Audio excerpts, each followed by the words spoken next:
સુરત શહેરના ગોધરા પોલીસ સ્ટેશનના શિવા ટકલા ગેંગના ડબલ મર્ડરના ગુનામાં નાસ્તા ફરતા આરોપીને ઝડપી પાડતી સુરત ગ્રામ્ય એસઓજી પોલીસ મહેરબાન પોલીસ મહાનિરીક્ષક શ્રી પ્રેમવીરસિંહ સાહેબ, સુરત વિભાગ સુરત નાઓની રાહબરી હેઠળ પોલીસ અધિક્ષક શ્રી રાજેશ ગઢિયા સાહેબ નાઓએ સુરત ગ્રામ્ય જિલ્લા વિસ્તારમાં ગુનાઓમાં નાસ્તા ફરતા આરોપીઓને પકડી પાડવા માટે એસઓજી શાખાના પોલીસ ઇન્સ્પેક્ટર નાઓને સૂચના આપવામાં આવેલ. જે અનુસંધાને એસઓજી શાખાના પોલીસ ઇન્સ્પેક્ટર બીજી ઈશાણી નાઓની સૂચના અને પોલીસ સબ ઇન્સ્પેક્ટર જે કે રાવ નાઓના માર્ગદર્શન હેઠળ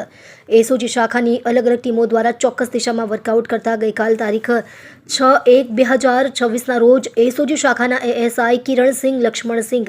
તથા પોલીસ કોન્સ્ટેબલ પરશુરામ દિલીપભાઈ નાઓને મળેલ સંયુક્ત બાતમી હકીકતના આધારે મોજે હલધરુ પાટિયા સિલ્વર પ્લાઝા પાસેથી પલસાણા સુરત ખાતેથી આરોપી શૈલેષ ઈશ્વરભાઈ રબારી ઉંમર વર્ષ 28, હાલ રહેવાસી રબારીવાસ આસપાસ મંદિરની સામે ગોળાદરા આવાસ તાલુકો 84 જિલ્લો સુરત શહેર, મૂળ રહેવાસી મેલોસણ ગામ